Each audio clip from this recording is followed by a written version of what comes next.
Hey up, me old mucker, your pal Mark, back with the second episode of this little batch of Yu-Gi-Oh! The Duelists of the Roses content that I have going with this insect deck build that I have. We'll be facing my Valentine. It's not really my Valentine. It's probably my most hated of all holidays. Valentine's Day. Stay indoors on that day.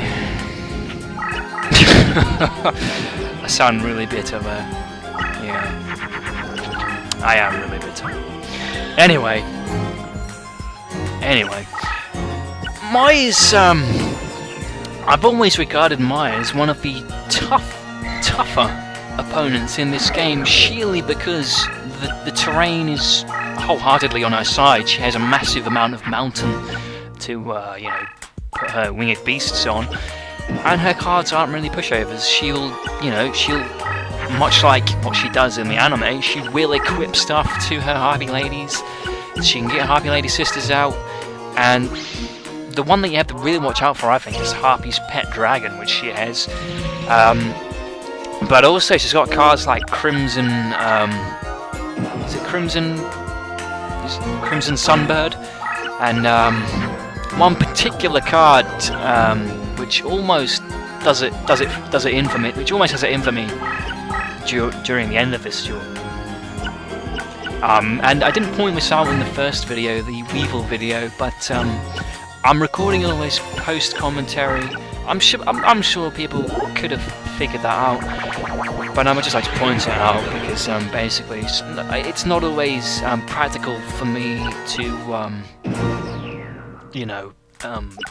talk to my television screen, because sometimes there are family around or other people are around, and it's uncomfortable for me and it's just weird for them. So I can't always do live commentary,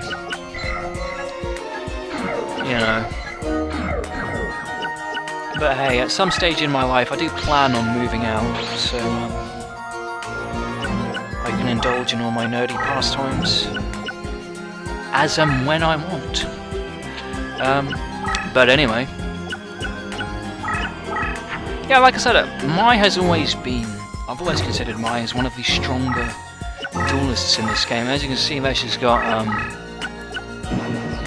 what's that called? Shadow of Eyes, which is very frustrating, especially if you have monsters that have to be in face-up defense position for their effects to work. For example, Perfectly Ultimate Great Moth, the trump card in this deck. And also, if she's got strong monsters milling around and you can't put your monsters in defense position, she can really damage your life points. For instance, I really need to make it my business to get that Man-Eater bug in defense now that I've used his effect. He's really a sitting duck, and I'm going to take quite a heavy blow to my life points if he's attacked, purely because this trap card is out. It probably is a good idea if you're playing the campaign, the White Rose campaign. It probably would be a good idea for you to try and win that card, because if you've got the enemy on the back foot, they will put their monsters in defense position, and if they can't do that, then you can really take the fight to them. That was a really pathetic mistake right there. I wanted to equip 2 equip cards to him, but my mind was just not working at that stage. You're supposed to put the monster first and the 2 equip cards second. What I did is I put the equip cards first and the monsters and the equip cards first and the monster second. He would have died anyway. He would have only had 2,500 attack, and Harpy's Pet Dragon has 3,000 attack. Like I said, it's one of the cards to look out for in her deck. The plus side is it is quite winnable, and if you've got the guts and the strategy to consistently beat Mai, and you end up winning a lot of these cards, fill your deck with a couple of mountains, and yeah, it's definitely very, very good deck build, what she has. And maybe if this series goes down well, I will look into actually doing a Harpy Lady / Winged Beast deck build, because it looks very advantageous. Perhaps not as deck cost effective as this deck. That's the main pulling point to this deck, is this insect deck has the potential to get not just 1 but 3 perfectly ultimate Great Moths out, and perfectly ultimate Great Moth is probably what, the 3rd or 2nd strongest card in this game. Don't quote me on that, but it definitely is up there in the top, at least the top 5. And you have the potential to get it out 3 times. You could have 3 perfectly ultimate Great Moths out on the field at the same time with this deck. And the deck cost is pathetically low. So, it's win-win. There's Garvus, that's what I was talking about when I was explaining why I have a couple of beasts like Silverfang and a few winged beasts in my deck. It's so I can get him out, which is a fusion. Again, he only has 2,000 attack, but if you get him on the forest, he has 2,500, so he's very useful. And deck cost is kept low by just fusing to get him. That's another handy tip of keeping deck cost low. Is if you know fusions, put them in your deck, because it's better to have a fusion. It's harder to get the card because you need 2 cards that fuse together. But if you can, put weaker monsters in your deck that fuse to become stronger ones, because it'll keep your deck cost low. Towards the end of the campaign, when you're facing off against these ridiculously powerful people, it doesn't really matter what your deck cost is. But towards the beginning of the game, I remembered deck cost being a real thorn in my side, because I wanted to put all the best monsters in my deck. But, it's good because it forces you to realise, it's not like a bit of memories. You can't just fill your deck full of OP monsters. You have to actually give it some thought, and you do have to plan a lot more in this game. But like I said, this insect deck has a pretty much foolproof strategy. Once you get perfectly ultimate Great Moth out on the field, there's very little the opponent can do about it. If they have a Dark Hole maybe, or a Reigeki, or Blue Eyes Ultimate, I suppose. I don't. Blue Eyes Ultimate is in this game. I've never seen anyone summon him, but he is in the game.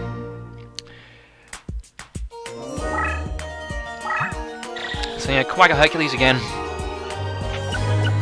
Very useful card in this deck. And this is Monster Tamer being used in action. I don't think I actually used him in the last match. I could be wrong, maybe I did. But the 300 point bonus to insect monsters is really good. Really good.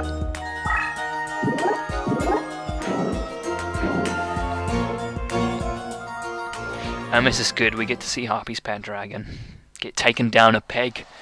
That's the second one I got rid of. Well, it's the same one, isn't it? Because she used Monster Reborn to get it back.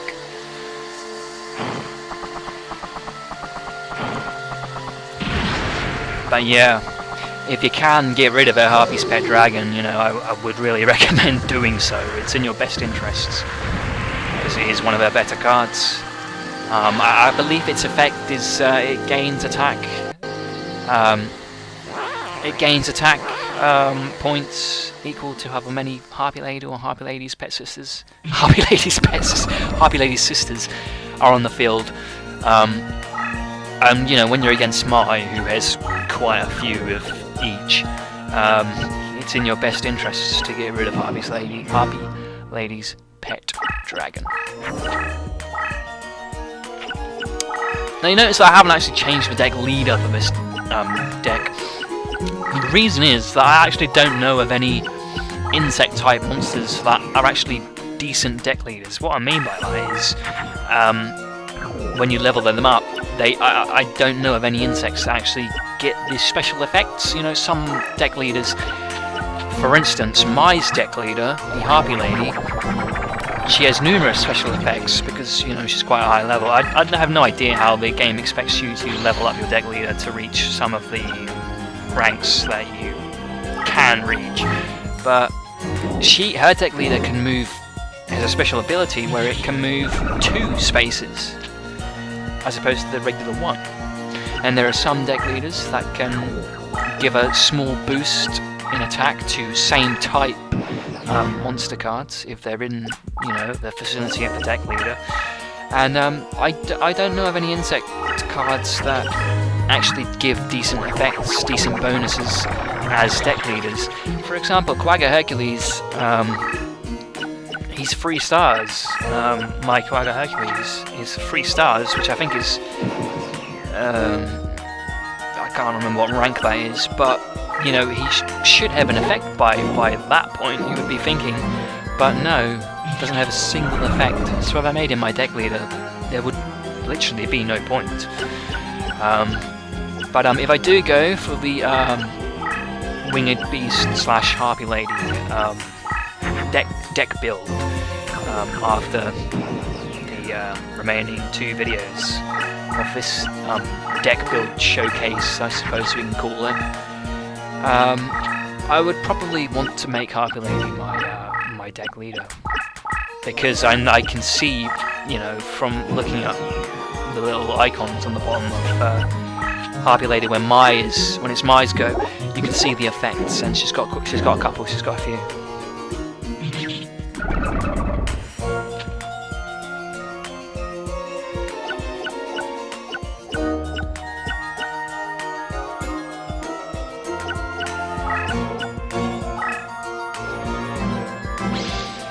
Yep, set off acid trap hole.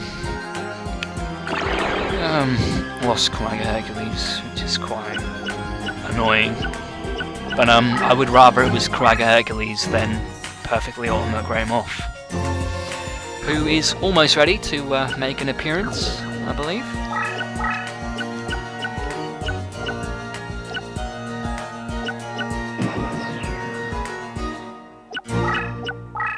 Yeah, see there, she can move 2 spaces.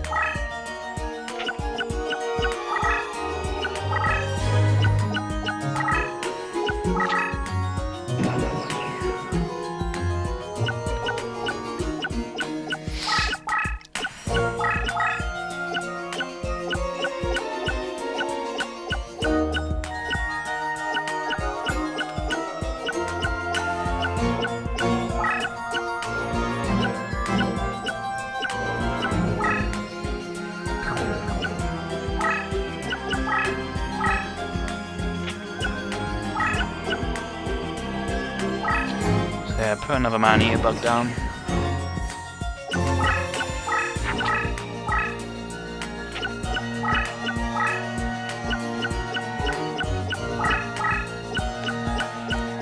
And like what happened at the end of the last video, the previous screen's gone a bit laggy.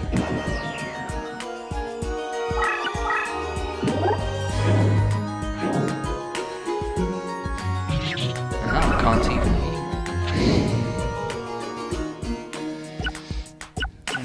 about. You see, I mean, yeah, it's a little bit disheartening because, yep, first breaker.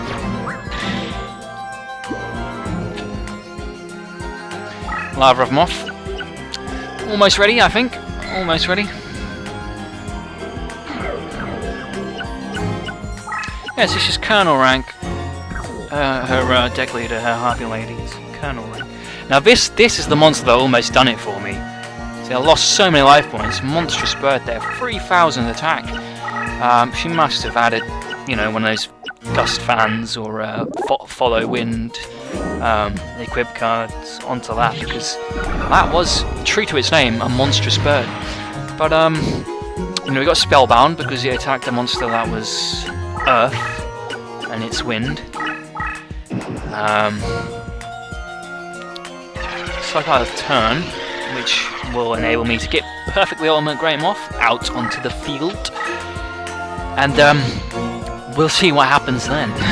Monstrous bird, but yeah, that almost did it for me, because life points became dangerously low after that, 1,250. You know, that's danger territory right there. But you see, I have two insect equipped cards in my hand. So, I definitely have the upper hand at this point. But like I say, you know, she is one of the stronger duelists in this game, I believe. One of the tougher opponents. But here it is. Perfectly ultimate Grey Moth. On the field. Put him in face-up defense. Then,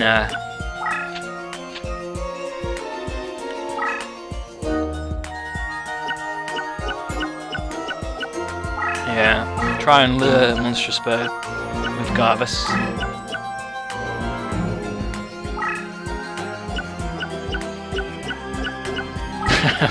Yeah, lure him over with Karuma as well.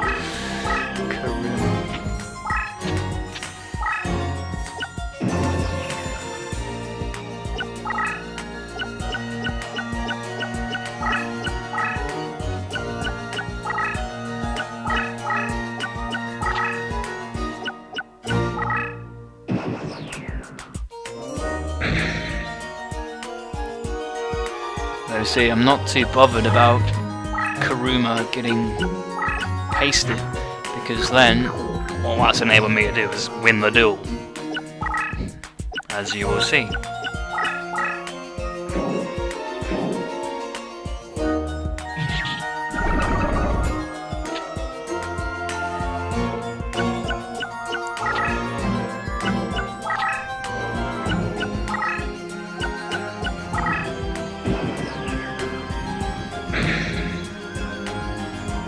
There you go, perfectly unstoppable.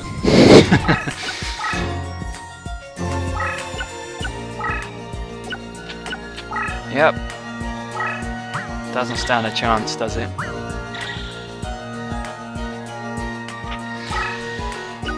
You know, normally it's the other way around, but you know, perfectly ultimate Grey Moth makes Mothra look like a, you know, ordinary moth.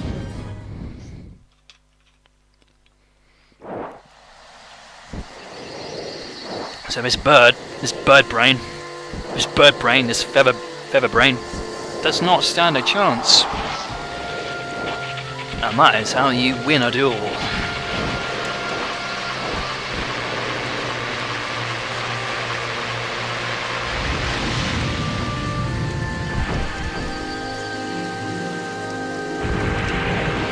So yeah. Won that one, me old mucker. Fantastically won. 5,000 attack. Perfectly ultimate Grey Moth. Nothing's gonna beat that. So yeah, this has been the My Valentine fight. Still got Kaiba next coming up in those videos. I tried to win the Shadow of Eyes, but I don't think it worked out for me. No. So yeah, I'll see you in the next video, me old mucker. I hope you've enjoyed this one, and let me know if you want to do that Harpy Lady themed deck for the next batch of these Daughters of the Roses deck build videos, because I don't mind doing it. Once again, thanks for watching.